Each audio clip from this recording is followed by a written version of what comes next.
Tonight in the Fanatic Forum, we're going to answer the age-old question, which video game would you translate into a movie or TV series?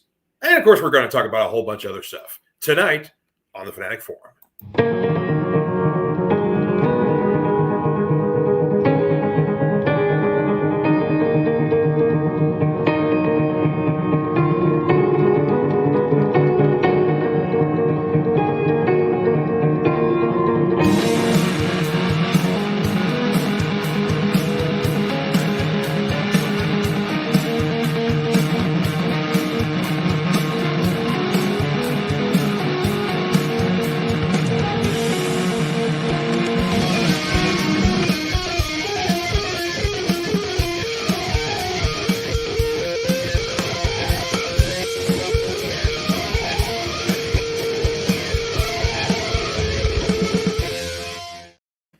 Hey everybody, happy Friday and welcome to the Fanatic Forum. I'm your Fanatic and host, George Buehler. Hope everybody's having a good week out there. We are all, I think, mostly recovered from last weekend, which was the Multiverse fundraiser, the Ritter Rally, which we were doing in honor of the John Ritter Aortic Health Foundation. So we raised a lot of good money for that wonderful foundation. Had some cool Q&As with some celebrities on here. So yeah, it was pretty cool stuff there. And if you guys didn't get a chance to see my contribution to that, I just posted that on the Fanatic Forum page. So you can check that out on both Facebook and YouTube. So I didn't get to interview any celebrities, but I did get a little bit of interaction there at the end with Amy Yazbek as they were switching over to the next interview there. Maybe she flirted with me. I don't know. I'd like to say yes, and it was pretty cool. Anywho, hope everybody again has having a good week out there. Again, our big topic for this evening is with the success of The Last of Us. I mean, it is a bona fide hit on HBOMax and HBO, respectively. So what other video game do you guys want to see translated into a movie or TV show? We're going to talk about that. Got a lot of new comments to share with you guys. So, yeah, I've already got a few comments in of different people, what kind of games they want to see and everything else. So, Dave, thank you very much, Dave. Yeah, I got rocking my old school Joust shirts here. So we're talking about video games here. One of my favorite old school games there. So, yeah, there you go. Joust for the next movie. Yes, I would like to think so. Chris saying that I want to see Death Standing as a movie. Yeah, that game practically is a movie already. I mean, it's starring Norman Reedus. So, yeah, I would really like to see that, Chris. Thank you. All right. Let's see here. Chris saying it's your favorite game of all time. Well, there you go. Yeah. See, like I say, I agree. It's certainly a movie in itself already. So I'm going to show you guys some new comics first, and then we're going to talk a little bit more about our video game movies, TV shows here. So first off, got a couple independents I want to share with you guys here. Some good stuff here. From Image, you got a new #1 here. Of course, if anybody's ever checked out Fanatic Forum, you know I'm a big fan of Image's new Massive Verse, which that's their new kind of original superhero universe they're building here. Started with Radiant Black, and then we moved on to titles like Radiant Pink, Rogue Sun, Onyx, Dead Lucky, and now our newest introduction and long-awaited one. This one's should have been out about a year or so ago here, but we have Inferno Girl Red. And this is I really enjoy the concept of this book right now. So again, this looks like this might be another taking place in the future sort of book. It's not 100% clear yet. But we're definitely in a city of the future, and a nice thing here. But our creative team is Erica D'Urso and let's see, who's the interior artist here? Matt Groom. Sorry, yeah. Igor Monti did the cover art here, which is really cool. But yeah, so this is definitely kind of seems to be maybe like a superhero mantle, again, kind of like Rogue Sun, where it's passed down. In this case, instead from father to son to mother to daughter. Not really known too much about it here, but basically we've got a mother and daughter who are kind of moving cross country. Mother seems to be running from some sort of past. Maybe, she's been shamed in her job, so to speak. There is another, not 100% clear. We got lots of good, superhero on kaiju fighting here in this first issue. And what they're doing is they're doing kind of like maxi issues here. So see, it's a little bit thicker than your average comic book here. So But there's only going to be 3 books of this right now, and of course, a lot more to come. If you guys got to check out Supermassive, which was the crossover that was done a few years ago, we actually got to meet Inferno Girl Red in that, very briefly, mind you. But yeah, so very curious to see how this is all going to tie up together because, of course, like, you know, Rogue Sun, Radiant Black, Radiant Pink, Radiant Red, those are all in the same timeline right now. Onyx is definitely a futuristic book. Not entirely sure where Dead Lucky falls in. It seems like it's a little more contemporary, but still some futuristic elements. Inferno Girl Red's definitely a futuristic book. So we'll see a lot more to come from there. Chris said that you got all the Inferno Girl Red covers. Nice. Yeah, there were that 1 in 25 where it kind of was like a Radiant Black homage. That was a sweet cover. So I I'd like to get that one for sure. Yeah. Let's see here. Jet Set Radio. Not sure what that is. And Chris Boyd saying you got the entire Supermassive universe. Yeah, I haven't got all the universe. I checked out Dead Lucky. It was okay. Radiant Pink, a little iffy there, but huge fan of Rogue Sun and Radiant Black. And right now, so far so good in Inferno Girl Red. So we'll see here. There you go. Radiant Black does need to be a TV show just like Invincible. Yeah, I agree. And the thing I love about Radiant Black is that I miss Invincible as a book. It was one of my favorite comics. Definitely it's in my top 10. I'll definitely say that. And yeah, I miss that book every day. So Radiant Black has been a nice substitute for that. So I'm having a big fun with all the Massive Verse stuff. Big Dumb Hippie saying Dragon Age as an animated series would be great. Oh, there you go. Yeah, I agree with that. Actually, somebody saying, isn't there a Dragon Age animated show on Netflix? That's a really good question. Dave Mattingly chiming in saying that the Monkey Island game series would make for a very fun movie or series. I agree. If anybody has never checked out the old Monkey Island series, I think it started in the 90s. It was mostly a PC series, but Lucasfilm was behind it. And actually, it was a Lucasfilm or Sierra.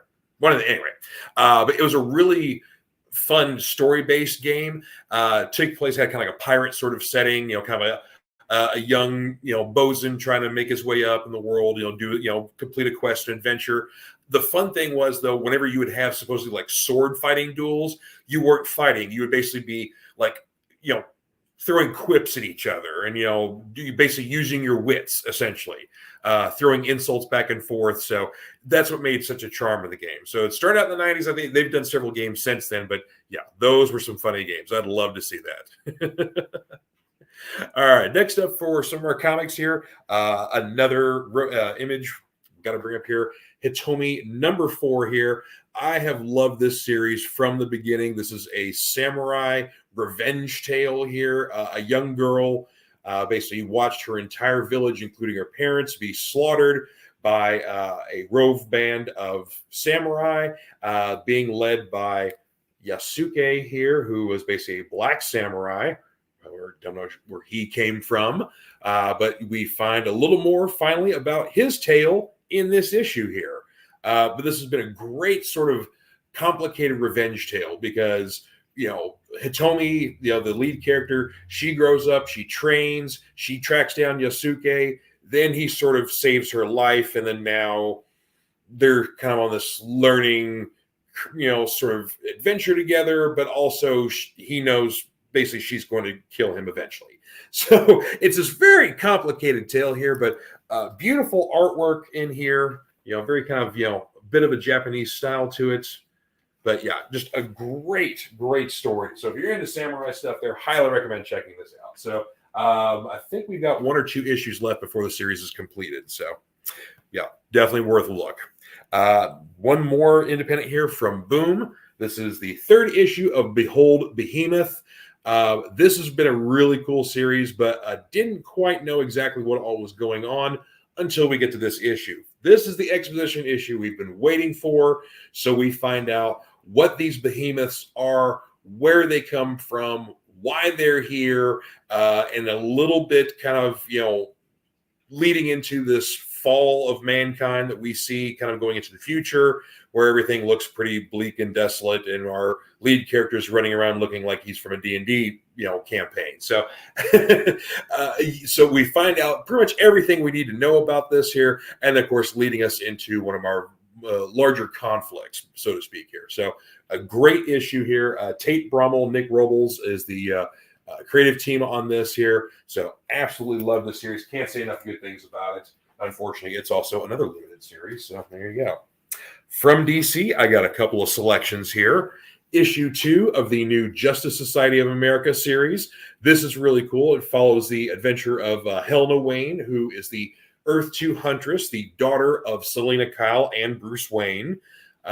Basically, after Bruce dies, she essentially sort of takes up the mantle of the Huntress and carries on his quest of justice and vengeance and all that sort of good Batman stuff. Well, then she also, in her timeline, gets involved with the Justice Society. But then there's apparently a lot of time tampering going on. So Helena keeps jumping back and forth to different eras of the JSA. So we get to see like 40s era, later versions, a future version, whatever else. The one thing that's all tying them together is that someone is out there killing all the other JSA members throughout the timelines to get to Helena. In this issue, we finally find out who that is. And if you're a JSA fan like I am, once the reveal is made, it's pretty damn obvious. And it's kind of a cool throwback to a classic JSA villain. So don't want to reveal who for anyone who wants to check that one out. But yeah, I was impressed with that. And it's a nice break from some of the usual DC stuff, having kind of like an old throwback, but having a little bit of a modern twist to it. And that's what this JSA, tale is providing us here. Of course, brought to us by Jeff Johns and Michael Janine. Okay, nice. A little bit of Jerry Ordway art in there thrown in too. So, and then last but not least for our DC picks here, issue 5 of Sergeant Rock versus Army of the Dead. This has been a hell of fun series here, written by Bruce Campbell of Evil Dead fame, and this has just been total fun here. Hitler's army has basically tapped into some sort of mystic concoction that can basically resurrect the dead and make them into like super zombies, but they're still aware of what's going on and able to, control their thoughts. They're not mindless drones, but they're basically still zombies. So basically our good Sarge and Easy Company have tracked down Hitler's location, and it's on in this issue here. So this is the second to last issue of this series here. But yeah, this series has been filled with a lot of action, a lot of fun. But man, this has just been a slam bang issue right here. So yeah, definitely some old school fun there in the DC universe. And last but not least, one Marvel selection here, the final issue of All Out Avengers, done by Greg Land and Derek Landy doing the writing on here. This has been a cool series because it's kind of like it seemed like there's no real kind of connected storyline. You're basically just, Avengers going from one big conflict to the next, not a lot of big exposition.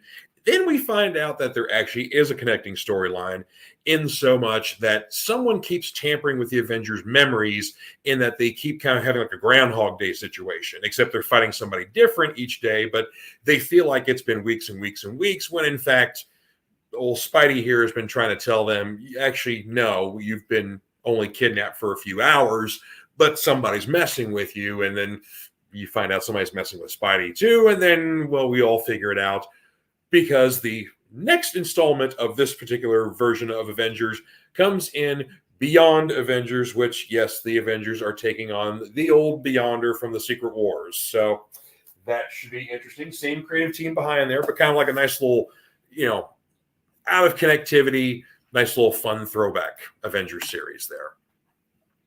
Let's see. Let's check our more comments here. Let's see. Chris saying, if I haven't yet, I need to get my hands on Torch Reclaim the Skies by AJ Roick. Okay. I have not checked that out. So I will thank you very much, Chris. I appreciate the recommendation. Let's see here. Oh, yeah. Let's see. Yeah, they try to bring back Star Killers from Star Wars Unleashed. Interesting. They try to bring him back in the comics? Because I don't even think they brought him in the comics before. So that would be kind of cool. Dave's comment from the old Monkey Island. You fight like a dairy farmer. How appropriate. You fight like a cow. Yeah. Some classic witty repartee. Big Dumb Hippie said, if I like Monkey Island, check out Thimbleweed Park from the same creators. Nice. Okay, I will have to check that out. Dave saying that the Justice Society team of Deadman and Detective Chimp sounds amazing. Yeah, there's all kinds of interesting incarnations of the JSA throughout there. Like I said, you get to meet multiple versions, multiple timelines. So yeah, I gotta love some Detective Chimp, and so does Chris Boyd. I mean, who doesn't love a, I guess, freestanding sentient chimpanzee who is a master detective and a bit of a drinker? So he's kooky. Chris is saying you collect the movie posters for Sergeant Rock. Oh yeah, those have been some really fun movie posters. A lot of the variant covers basically look like they're movie posters that would have been like war movies of the 40s and 50s, whatnot. So just very vintage poster stuff. So yeah, very cool stuff here. Now saying that Torch is a great read. All right, that's 2 recommendations. I'm going to check that out. Shane saying he's definitely interested in that Sergeant Rock series. Yeah, it's like I said, it's 5 issues in, so I would say the trade's probably going to be out in probably another month or so. We got 6 issues still to come. So, but DC is pretty quick about rolling the trades out there. So I'd keep a look at your local comic book shop for that one, or you can just go and collect the 6 individual issues there. But yeah, Sergeant Rock, written by Bruce Campbell, you can't go wrong. Tons and tons of fun. Well, we're going to take a short commercial break here for our sponsor, Comic Books for Kids, and we'll be right back. We're talking video games. We'll see you in a bit. Comic Books for Kids provides comic books to kids in hospitals and cancer centers across the U.S. It's a place where we can all work together to make sure every child has a comic book. 100% of all proceeds go towards the kids. It's about making a difference, and while they're in the hospital, allowing them to fly like a superhero, battle dragons, or rescue teddy bears. We are in every state in the country and now support over 160 hospitals. Every month, we add more. Visit cb4k.org. All right, and we're back. So we are talking video games that you would like to see translated from movies or TV shows. Of course, this is kind of spinning right off of the success of The Last of Us, which is on HBOMax or HBO, whichever way you want to float on there. It is a fantastic series and, in my opinion, a perfect adaptation of the game. Obviously, we're covering the first game in the first season. It was just announced earlier this afternoon that season 2 has been greenlit. And apparently the showrunner, Neil Druckmann, who, of course, is also the creator of the games as well, basically is saying that the first season will cover the first game. So they're not going to try to split things up or give us a cliffhanger or anything like that. I was sort of thinking maybe they were going to do that. I was incorrect, and thankfully for that. So yes, we are getting an adaptation of the first Last of Us in the first season. Last of Us 2 will be covered in the second season. So there you go. But it's like the ratings for the first episode of Last of Us basically, broke a lot of records. It didn't, the only show, basically, I think it's like it barely, House of the Dragons beat it just barely. It was just, Last of Us was like right under it. But from week 1 to week 2, 18 million more viewers checked out the first episode. And then episode 2 saw a 22% increase in viewership. These are the numbers that execs who cash checks, green light shit, whatever else, this is the kind of stuff they want to see. These are the numbers they like. They want to see increase. So, I mean, if episode 3 increases even more viewers, then we may even get a third season. Neil's gonna have to write another game. I don't know what I don't know what they're gonna do here.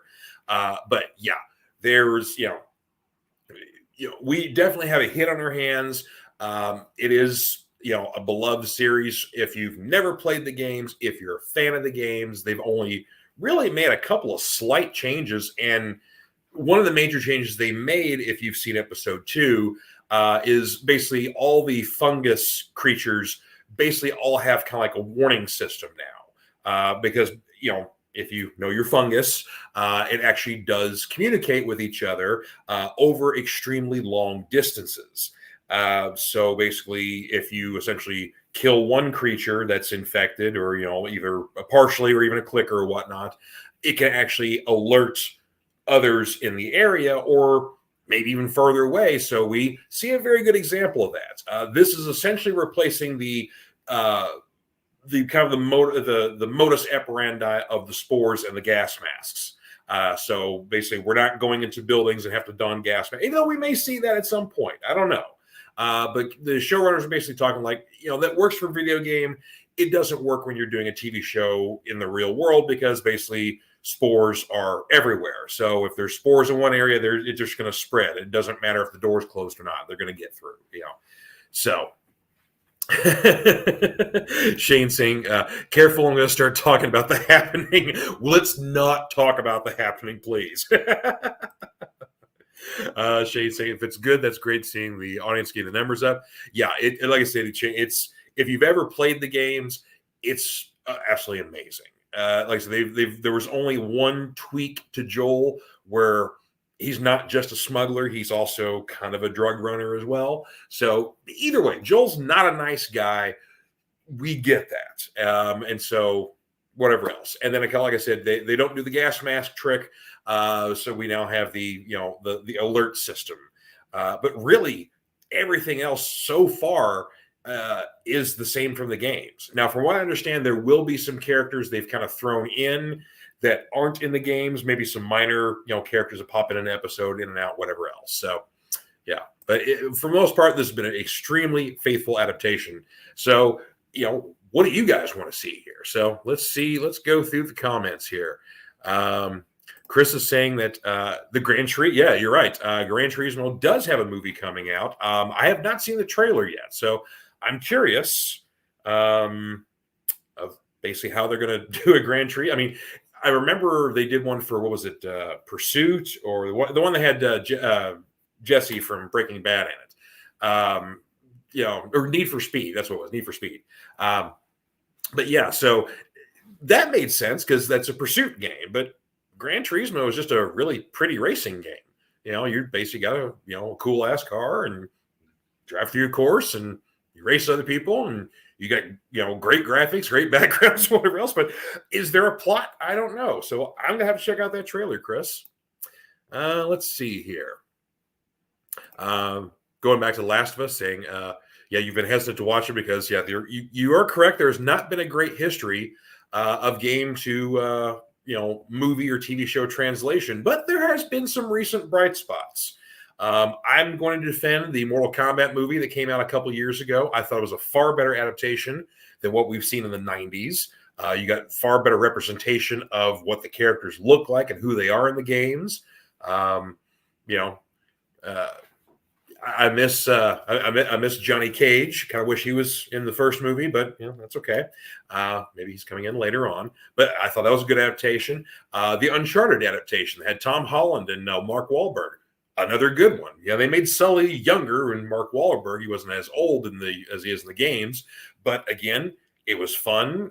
There's lots of adventure, and yeah, it was what you wanted from him. So I enjoyed that. So we've seen some recent adaptations that have been good here, but yeah, like I said, The Last of Us is kind of going to be our new standard now, which is great because there are a lot of fantastic games out there that do need adaptations. And I would say first and foremost, this one right here, Red Dead Redemption.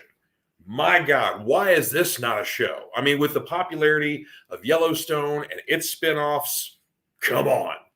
We need to see John Marston on the big screen or small screen, or if you got a big TV at home. Either way, it's a big screen there. Yeah, I mean, that's the games itself are already very cinematic as is. But yeah, I would love to see that. Let's see here. Dow says, this reminds me there's going to be a Sly Cooper movie. Really? I mean, does anyone even play Sly Cooper anymore? I don't know. I mean, the Mario game obviously makes sense. The Sonic games make sense. Kids still care about Mario and Sonic, but Sly Cooper? All right. Chris, I'm right there with you. We need a Dead Space movie. Yeah, here we go. And matter of fact, the first game is getting remade pretty soon. Actually, if it's not already out, it's coming out very soon. I'm excited about that. The original Dead Space, in my opinion, is one of the finest horror games in existence. It uses sound far better than any video game I've ever seen. It messes with you. You see, shadows on the wall. You think they're, monsters coming to kill you, and it's just pistons, going off because you're in an engine room. And then there's the monster behind you that's going to kill you. It's all that sort of stuff, but it uses psychology. It uses sound against you. And frankly, if anybody went and saw the movie Smile that came out earlier this year, that's another horror movie that kind of uses sound there and kind of messes with you. So I recommend watching that with a really good sound system, or just turn the volume way up. So, again, we've seen really good space epic stuff. We've seen good space horror. I think if we merge the two, we could totally do a Dead Space movie. So I'm right there with you, Chris. Let's see here. Also, Chris agrees that Red Dead Redemption would be dope. Yeah. I mean, come on. It's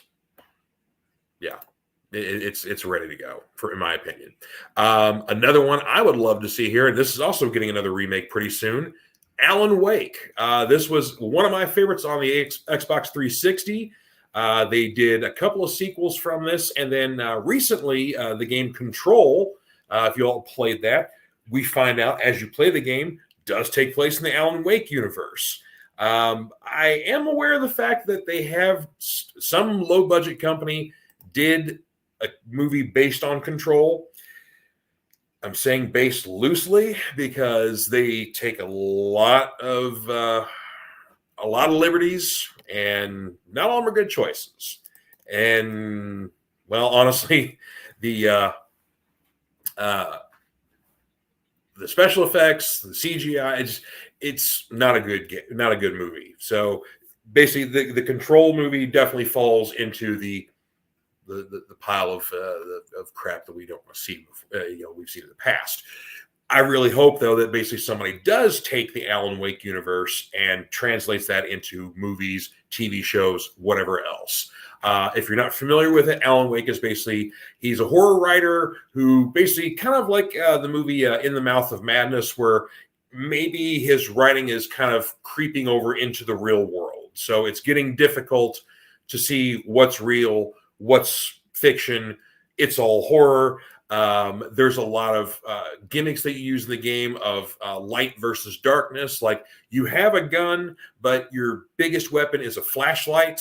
And so you basically use that, and that sort of weakens, the dark creatures, and then you can use a gun on them. But your big deal is using the flashlight as opposed to using a gun on this. So yeah, a lot of emphasis on that. Control definitely has a lot of more of psychedelic sort of feel to it, a lot more of like mental abilities, shifting reality, sort of things like that. So, very interested to see that. Chris Boyd saying, "Am I excited about the Tron 3 announcement?" You better believe it. I'm kind of hoping that, if the Jared Leto, movie that I've seen kind of talked about kind of keeps going with what Tron Legacy started, and even Joseph Kosinski returning to do that, I would be fine with that. So, I'm a huge Tron fan. I grew up in the original. I enjoyed Tron Legacy. Was it as good as the original Tron? No, but it still continued the story. It did what it did, kind of the same way of, like, we've seen that innovation with the graphics before. I would almost like to see some sort of innovation with Tron, with the third Tron, that, basically kind of piggybacking off the, what we've seen in the original one, that there was some sort of technological innovation done with the movie. So I'd be down with that. Shane says that there's not been enough Tron movies that I haven't loved. So yeah, yeah. I'm biased too. I'm excited about Tron stuff. So yeah, and Chris saying Tron Legacy is his favorite. Yeah, and even maybe Daft Punk will come out of retirement and do the score. So that I'd be down with that. Dave Mangley quoting, "Greetings, programs." See, I should have worn my Flynn shirt then, Shane saying Legacy was way better than it should have been. Had it come out, and you know what? Even if it didn't come out closer to the original, I don't think they could have done technologically what we did in Legacy even anywhere close to the original Tron. So, I didn't like the big gap in time, but the bump up in technology I was cool with. So, but I mean, again, there was enough, there's enough connectivity with both universes, I think, that they've built themselves a nice world. Of course, there's the animated series Tron Uprising, which is on Disney Plus. That's worth checking out too. So yeah, I mean, we could use some more Tron in our lives, but I say that about many franchises. All right. Next game I definitely want to bring up. This one's a little bit more obscure one here. I'm not sure if everybody's checked this one out before, but this is, sometimes, every now and then I'll do a Call of Duty, I'll do a Halo. But for the most part, the military, shooter games kind of get tiresome after a while. I mean, if I'm playing a big LAN party or whatever else, I'm down with that. I like that kind of stuff. That's more fun. But after a while, just playing a shooter game, it kind of gets tiresome. But a shooter with a storyline, that's what we get in Spec Ops: The Line. This originally came out for the Xbox 360 and was a Iraq War based video game. Really cool plot line, though, because basically you're going in kind of very much like an Apocalypse Now storyline. There is a general who's, sort of kind of gone native, maybe he's, start up his own sort of cult sort of thing, and involving some of the locals, but mostly he's just kind of slaughtering everybody that he deems as the enemy. So you and your trio of guys here go in and basically take him out, but things get dark and things get weird, and don't want to spoil too much because it's worth checking out. But there's a couple of reveals in the game that maybe your main dude isn't quite playing with a full deck. And the real question is that not as, if they can kill this general, but maybe when can they kill this general? So, yeah. Hey, Chris, you've seen that, Spec Ops was dope. Thank you. Yeah, so not many people have checked this game out, but yeah, very cool storyline and a cool soundtrack too. There's some really, like the Black Angels, Young Men Dead is on there very heavily. That's a cool song. So, and they use it very well in the game too. So, Chris saying it has 4 endings. Really? Because I kept getting the same one. I've played the game like 3 or 4 times, and I've had the same ending every time. So, okay, I'm gonna have to go back now and see what these other endings are here. I gotta check that out. Oh, all right, here. This is let's see. We got a couple other comments I got to get to here of other games that people want to see here. So, Big Bald Bloppin says you want to see an adaptation of Ms. Pac-Man. No, we don't. Well, you may be able to see that on Pornhub. I don't know. Chris says you want to see the Infamous series from PlayStation 3. Yes. Why haven't they done the Infamous series? Good God. I mean, like an original superhero universe there. So, my buddy Andre says Mike Tyson's Punch-Out. Why haven't they done, a boxing movie like that? I mean, granted, we got like the Creed movies that are just spinoffs from Rocky, which, I mean, those are really cool. And I'm looking forward to Creed 3. But yeah, why can't we get Mike Tyson's Punch-Out? So a very good point there. A couple other comments I saw in here. Of course, Dave Mattingly chimed in earlier saying that he would like to see Wolfenstein 3D get translated into a movie. I agree. And of course, he's got a special connection to that because he helped program that game from basically using that, from PC into more arcade cabinets. You'll have to correct me if I'm wrong there, Dave. I'm sure I am.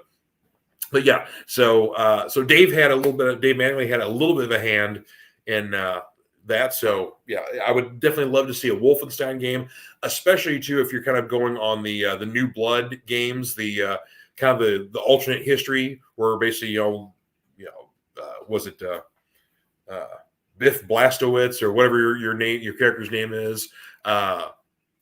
Basically he kind of gets injured, and then you find out basically the war goes on, history moves on, the Germans win, but then now we're kind of at this resistance of taking them out. But of course, they've a little more technologically advanced, so they've got big robot monsters and war machines and stuff like that. But really cool stuff there. So I would definitely like to see a Wolfenstein game translated into a movie or even a series. Whichever one, but probably a movie would work better, I think. Let's see. Fallout would do really well with a TV show. Yep, I agree. Fallout would do very well. Is there going to be a BioShock movie? I have not heard about that. That would be cool, especially if it's based off the first game. Not so much the second game. The first game was great. So yeah, that would be a lot of fun, especially if they don't change anything too. Keep it weird. That's what's going to attract a lot of people who've never played the game before. You've got, this little girl and her giant robot in a diver suit going around. So yeah, I dig that. Let's see here. Andre saying Altered Beast would be a good. Yes, that would be a really cool game, especially if you want to do a throwback for some classic 80s, 90s games there. So yeah, I'd be down with seeing an Altered Beast movie for sure. Let's see. We got another idea. Alex Kidd. Oh, I remember those games. Yeah. That could be interesting. That would definitely be an obscure throwback there. People almost think it's a brand new thing because I don't think they've done a new Alex Kidd game in about 25 years plus. So, yeah, I would be interested in that. Somebody else had chimed in earlier saying that they would like a Star Wars Battlefront being turned into, a series or whatnot, which that could be kind of cool because we've seen some different interpretations of Star Wars stuff thanks to the Mandalorian series. We're seeing different sides of it. So why couldn't we do, a series that's based on just the infantry of the Rebel Alliance, in different settings or whatever else. They're on Endor, they're on Hoth, whatever else in different combat situations. We follow different characters either through a storyline throughout the season, or we do kind of like anthology, kind of like the old DC and Marvel War comics where we get a different story each issue or whatnot. So yeah, I'd be down with something along those lines there. Chris is saying that, going back to BioShock, that Netflix announced a BioShock movie. Okay. Yeah, I'd check that out. Let's see. Some other ones here. Bionic Commando. That would be fun, Andre. Yeah, I agree with that. Chris is saying Metroid would be a cool watch. Yeah. So that's the thing is that there's been so much great, mining for franchises or whatever else, and they're all in video games. Why Hollywood hasn't got that more, or kind of that's the thing is that we've seen some iterations before. The 90s Mortal Kombat movies, the Mario Brothers movie had Bob Hoskins and John Leguizamo. There are some people who really enjoy that movie and they will defend it, and then there are others like myself who would just rather it not exist. So we don't have a great history with movies, but there have been some bright spots. The first Silent Hill movie. That was very faithful to the game and a good flick. So I like that one. I can't remember if I've seen the second one or not. But yeah, the first movie, very good. I enjoyed that one. Some of the Resident Evil ones, the Mila Jovovich ones were fun, but were they faithful to the game? No, nowhere close. The most recent Resident Evil movie, Welcome to Raccoon City, while faithful to the games, was an okay movie. It was not. It didn't knock my socks off. It was enjoyable, but I could have maybe found something else. Now, on the other hand, the Netflix Resident Evil series was horrible. I couldn't even get past the first episode. So apparently I was told it got worse. So let's see. Shane saying that Hollywood's trigger shy because it was done so badly in the beginning. But I mean, I definitely see that point. I agree with it. But Hollywood's also was very trigger shy about doing comic book movies, and then basically the MCU kind of changed all that. So now we've got comic book movies out the wazoo. So I kind of hope that Last of Us is kind of ushering in a new, kinder, gentler, more representative, treatment for video games where, we're faithful to the series. We have our built-in fan base, but then we are also attracting new people into it. This is, The Last of Us is going to attract your Walking Dead fans, but it's better than Walking Dead, frankly, because it's got a lot more emotional depth to it and a lot more complexity. I mean, your protagonists are barely protagonists in this, series. So, they're not nice people. So it's really interesting to kind of follow that along. And so, I mean, that's good drama. It's good horror.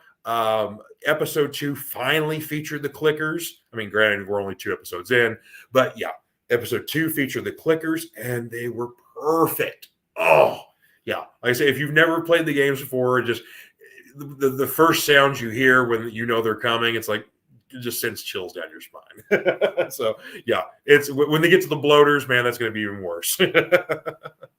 Let's see here. Oh yeah, when we were talking about Silent Hill, said Chris he was terrified of Pyramid Head on the big screen. Yeah, no kidding, right? Yeah, that guy was done well.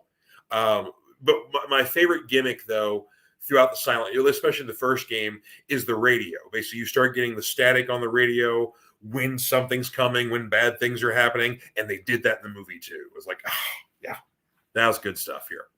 Eric Gums chiming in saying, "You think StarCraft would be cool?" Yes, that there is like people think all we have is Star Wars and Star Trek to mine for, for sci-fi franchises. StarCraft right there, but I mean, they tried with Wing Commander in the 90s, and that movie was okay, but the games were better. But yeah, StarCraft would be totally down. Andre says that Ninja Gaiden would be a good translation. Yep.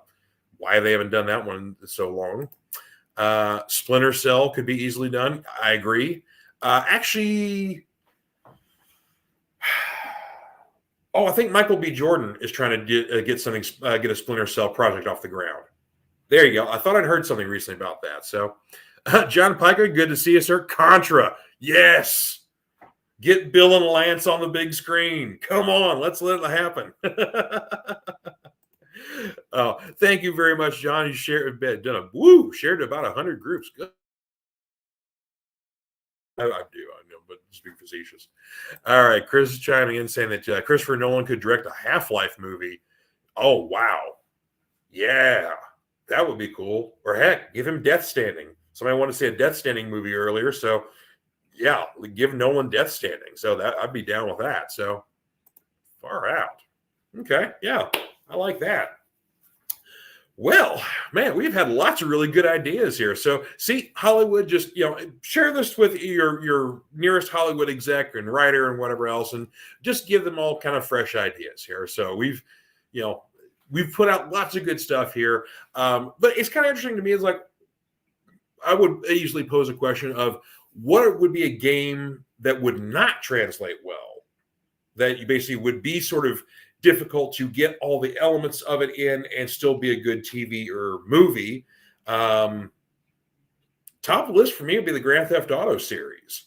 I mean, you would think, okay, maybe if you follow the story of, say, like Grand Theft Auto 5 with the 3 arcing storylines, but you would still also have to get like a lot of other elements of the game in, and that'd be like a 3-hour movie to try to do all that. And I'm not sure how well that would translate into the general audience, so to speak. So I don't know. That, like I said, a Grand Theft Auto game I think would be difficult to do.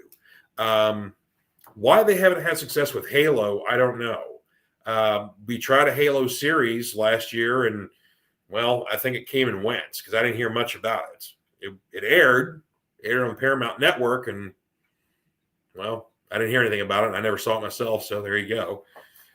Let's see here. Chris Boyd said they tried doing Grand Theft Auto. Yeah, I would agree. Free Guy is very much kind of like a Grand Theft Auto game. That's a good point there. Yeah. And see, again, Free Guy is kind of another good example. It's like, okay, well, it was based on a lot of different games, kind of a little bit of Sims, a little bit of Grand Theft Auto, I don't know. There's several other different things in there. So, I don't know, a little bit. It felt like a little bit of Saints Row in there too, but nonetheless, yeah, there was definitely a lot of influences in that, and it turned into a good story and was well done. And you got a lot of the good video game angles in it, though it still kind of felt like it was making fun of it. But nonetheless, I don't know. There a lot of good ideas here. So I think again, Hollywood has got some work to do here with making some proper adaptations of some great stories that are involved in video games here. I mean, again, I'm the biggest champion for the Red Dead Redemption games being turned into a movie or series. I mean, why that hasn't happened. I mean, everybody would love that. You'll love Westerns because people are kind of back into that again, which is, I'm down for that. So, why that hasn't happened. So we need to get the, again, talk to your local Hollywood representative or whatnot and get on that. Anywho, so, well, I think that's going to be wrapping us up for this evening here. So thank you all very much for all your comments and suggestions and ideas on all this here. So this was a lot of fun tonight. Hang on. Got one more here. Yes. Why can't we do a Legend of Zelda? I mean, even if you have Illumination do it animated, if you don't want to do a live action one. But yeah, Chris, excellent point there. Why have we not had a Legend of Zelda film? Come on. It's literally Nintendo's second biggest franchise next to Mario, and we've seen 0 adaptations on film, in animated movies, nothing. There have been fan films. I've seen those, and some of them are good, but nothing professional. So, yeah. Good point, Chris. We need to get on that. So, again, thank you all very much for tuning in, and we will see you next week for another Fanatic Forum, and God knows what we're going to talk about, but I'm sure it's going to be fun. So, you all have a good one, and I'll see you next time. Bye-bye.